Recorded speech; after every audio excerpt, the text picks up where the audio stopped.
నమస్తే. సామాన్యుడి చేతిలో సామాజిక అస్త్రం నెంబర్ 1 న్యూస్కి స్వాగతం. నేను రవీంద్ర. జూనియర్ ఎన్టీఆర్ కొత్త పార్టీ ఆలోచన ఎంతవరకు వచ్చింది?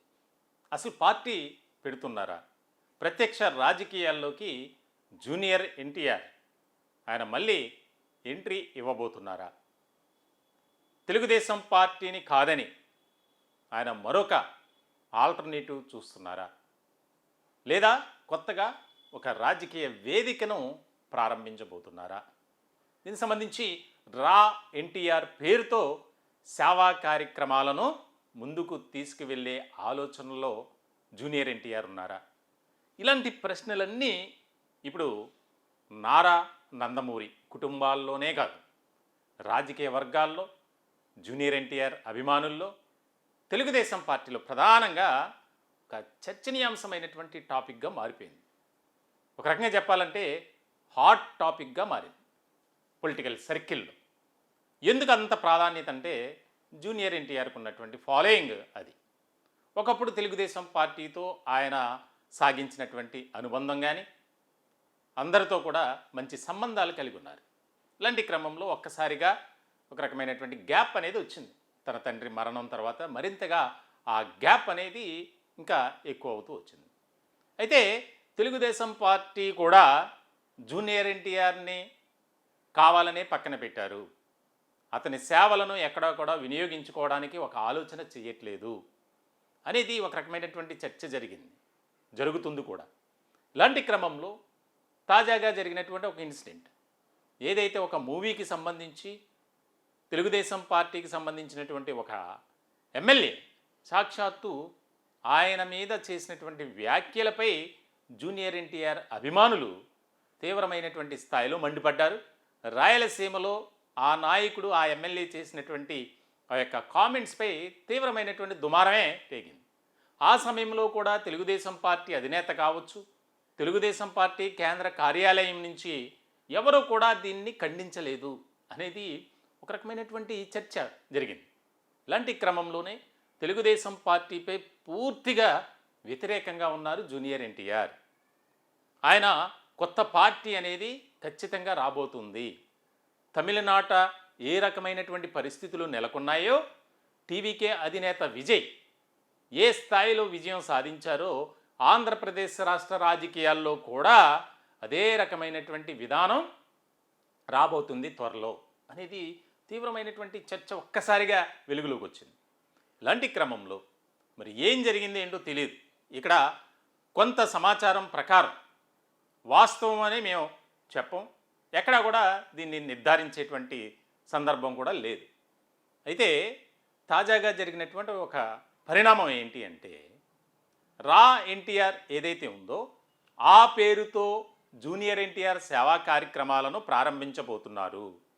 రాష్ట్ర వ్యాప్తంగా అనేక ప్రాంతాల్లో పర్యటించి ప్రజలతో మమేకమవుతూ ఆ కార్యక్రమాలు నిర్వహించదలుచుకున్నారు. దానితో పాటు అతి త్వరలోనే రాజకీయ వేదికగా దాన్ని మలుచుకోనున్నారు అనే చర్చ సోషల్ మీడియా వేదికగా విస్తృత స్థాయిలో జరిగింది. ఇక్కడ ఒక ముఖ్యమైనటువంటి అంశం ఏంటంటే మొత్తానికైతే మరి నారా నందమూరి కుటుంబాలలో ఆ రెండు ఫ్యామిలీస్ మధ్య నెలకొన్నటువంటి ఒక అగాధం వివాదం అని చెప్పుకుంటున్నారు. అది ఎంతవరకు వాస్తవం అనేది మనం చెప్పలేం, కానీ కాస్త కొంత ఉంది, గ్యాప్ అనేది ఉంది అనేది మాత్రం మనం ఖచ్చితంగా చెప్పొచ్చు. అంటే జరుగుతున్న పరిణామాల నేపథ్యంలో మాత్రమే. ఇలాంటి క్రమంలో రా ఎన్టీఆర్ దాని పేరు మీద ఒక రకమైనటువంటి పోస్ట్ చాలా కీలకమైనటువంటి అంశంగా దీన్ని రాజకీయాల్లో ఒక చర్చ జరుగుతుంది. వాస్తవానికి జూనియర్ ఎన్టీఆర్ రాబోతున్నారు, ప్రజలతో మమేకం కాబోతున్నారు, సేవా కార్యక్రమాల ద్వారా మరింత చేరువుగా ఆయన రాబోతున్నారు అనే ప్రచారం జరిగినటువంటి కొద్ది రోజులకే ఒక రకమైనటువంటి పోస్ట్. ఆ పోస్ట్ ఏంటనేది చదివి వినిపిస్తారు. రా ఎన్టీఆర్ జూలై 22వ తేదీన ఇందులో విజయం సాధించిన వాళ్ళందరికీ మా అభినందనలు. We are shutting down our services indefinitely. మేము మా సేవలను నిరవధికంగా నిలిపివేస్తున్నాం. ఏం జరిగింది, ఎందుకు ఇలా ఒక పోస్ట్ రావటం అంటే ముందు పెట్టినటువంటి ఒక పోస్ట్ వచ్చింది. రా ఎన్టీఆర్ పేరుతోనే. అది మాకు సంబంధం లేదు అని చెప్పుకుంటూనే మరి దీన్ని ఎందుకు ఖండించాల్సినటువంటి అవసరం వచ్చింది అనేది ఇక్కడ ఒక ముఖ్యమైనటువంటి అంశం. అలాగే ఈ నందమూరి ఫ్యామిలీకి సంబంధించి కానీ, నారా ఫ్యామిలీకి సంబంధించి కానీ ఏది జరిగినా జూనియర్ ఎన్టీఆర్ రెస్పాన్స్ అనేది చాలా తక్కువగా ఉంటుంది. మామూలుగా అయితే సోషల్ మీడియా వేదిక ద్వారా కూడా ఆయన స్పందించడం అనేది చాలా తక్కువ. అయితే ఇటీవల నందమూరి బాలకృష్ణ ఒక మూవీ షూటింగ్లో ఆయన స్వల్పంగా గాయపడ్డారు. దానికి సంబంధించి జూనియర్ ఎన్టీఆర్ ఒక పోస్ట్ పెట్టారు. ఆ పోస్ట్పై కూడా రాజకీయంగా విస్తృత స్థాయిలో ఆసక్తికరంగా ఒక చర్చ జరుగుతుంది. Junior NTR, get well soon Bala Babai, wishing you a speedy recovery and good health, looking forward to seeing you roar back in full form. July 21 ఆయన అది పెట్టినటువంటి సందర్భం. జూలై 21న ఈ పోస్ట్ పెట్టిన తర్వాత జూలై 22న రా ఎన్టీఆర్ పేరుతో పెట్టారు. అంటే దీన్ని బట్టి ఏదో జరిగింది. మొత్తానికైతే జూనియర్ ఎన్టీఆర్ని శాంతింపజేసేటువంటి క్రమంలో తెలుగుదేశం పార్టీ అధినేత నారా ఫ్యామిలీ సక్సెస్ అయ్యింది అనేది ఒక చర్చ జరుగుతుంది రాజకీయ వర్గాల్లోనూ. ప్రధానంగా పొలిటికల్ అనలిస్టులు కూడా దీని మీద సమగ్రంగా ఒక రకమైనటువంటి విశ్లేషణ చేస్తున్నారు. ఇప్పుడున్నటువంటి పరిస్థితుల్లో తెలుగుదేశం పార్టీని కాదని నారా కానీ నందమూరి ఫ్యామిలీ నుంచి ఎవరన్నా వస్తే ఇబ్బందికరమైనటువంటి పరిస్థితులు ఉంటాయి. తీవ్రమైనటువంటి ప్రభావం చూపేటువంటి అవకాశాలు చాలా చాలా చాలా ఎక్కువగా ఉంటాయి.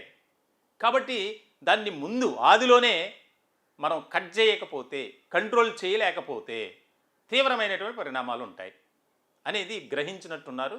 దానికి సంబంధించి కొంతమంది వ్యక్తుల ద్వారా జూనియర్ ఎన్టీఆర్ దగ్గరికి ఒక ప్రపోజల్ వెళ్ళింది.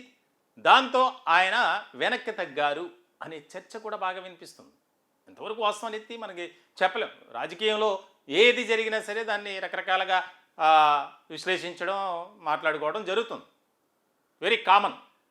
సో ఇటువంటి సందర్భంలో ఈ రెండు పోస్టుల వెనుక చాలా ఆంతర్యం ఉంది.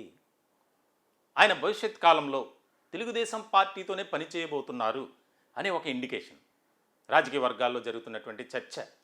వాస్తవంగా ఆంధ్రప్రదేశ్ ఇప్పుడున్నటువంటి రాజకీయ పరిస్థితులు కనుక మనం ఒక్కసారి పరిశీలిస్తే, ఒకవేళ జూనియర్ ఎన్టీఆర్ వేరే ఆల్టర్నేటివ్ అనేది చూసుకొని రాజకీయాల్లోకి వస్తే, సొంతంగా పార్టీ పెట్టినా సరే ఆయనకున్నటువంటి మైలేజ్ కానీ, ఆయనకున్నటువంటి ఫాలోయింగ్ కానీ, ఏదైనా ఆయనకున్నటువంటి చరిస్మా ఏదైతే ఉందో అది ఖచ్చితంగా వర్కౌట్ అవుతుంది. తమిళనాడు రాజకీయాల్లో ఎవరో కూడా ఊహించలే. దాదాపుగా దశాబ్దాల చరిత్ర ఉన్నటువంటి పార్టీలనే తొంగలోకి దొక్కినటువంటి విజయ్ ఏ రకమైనటువంటి పరిణామాలు ఉన్నాయో మనం చూసాం. ఏ పార్టీతో కూడా పొత్తు పెట్టుకోకుండా ఒంటరిగా వెళ్ళి ఘన విజయం సాధించినటువంటి ఒక వ్యక్తిగా, శక్తిగా, వ్యవస్థగా ఆయన చరిత్రలోకి ఎక్కారు. అటువంటి పరిస్థితి ఆంధ్రప్రదేశ్లో లేకపోయినప్పటికీ కాస్త ప్రభావం చూపిస్తుంది ఖచ్చితంగా జూనియర్ ఎన్టీఆర్ రాకతో అనేది ఒక్కసారిగా చర్చ. సో మొత్తానికైతే తెలుగుదేశం పార్టీతో కలిసి పని చేస్తారా, పని చేయరా అనేది తర్వాత విషయం. కానీ ఆయన ఇప్పుడు ఏదైతే ఆలోచన ఉందో, ఆయన విశాలమైనటువంటి దృక్పథం ఏదైతే ఉందో దానికి బ్రేక్ వేశారు జూనియర్ ఎన్టీఆర్. ఇప్పుడున్నటువంటి పరిస్థితుల్లో ఆయన వెనక్కి తగ్గారనే జరుగుతుంది చర్చ. చూడాలి రాబోయే రోజుల్లో ఏ రకమైనటువంటి పరిణామాలు చోటు చేసుకుంటాయి. అలాగే రాష్ట్ర రాజకీయాల్లో ఇప్పుడు ప్రస్తుతం కూటమి చాలా బలంగా ఉంది. ఒక రకంగా చెప్పాలంటే తెలుగుదేశం పార్టీ, జనసేన, భారతీయ జనతా పార్టీ ఈ మూడు పార్టీలు కూడా చాలా స్ట్రాంగ్ పొజిషన్లో ఉన్నాయి. ఏపీలో ఆల్టర్నేటివ్ పార్టీ అనేది లేదు. వైఎస్ఆర్సీపీయా అంతకు మించి మనం దాని గురించి ఏం చెప్పక్కర్లేదు, అందరికీ తెలిసినటువంటి అంశమే. సో ఇలాంటి సందర్భంలో మొత్తానికైతే జూనియర్ ఎన్టీఆర్ రాజకీయాల్లోకి ఎంట్రీ ఇవ్వబోతున్నారు కొత్త పార్టీ ద్వారా అనే దానికైతే ప్రస్తుతానికి బ్రేక్ పడిందనే చెప్పాలి. ఈ టాపిక్పై మీ విలువైనటువంటి అభిప్రాయాలు కామెంట్ రూపంలో తెలియజేయండి. జూనియర్ ఎన్టీఆర్ రాజకీయాల్లోకి వస్తే కూటమికి ఏ రకమైనటువంటి పరిస్థితులు ఉంటాయి, అసలు వస్తారా రారా అనే మీ అభిప్రాయాన్ని కూడా కామెంట్ రూపంలో తెలియజేయండి. దయచేసి మా ఛానల్ని సబ్స్క్రైబ్ చేసుకోండి. Thank you.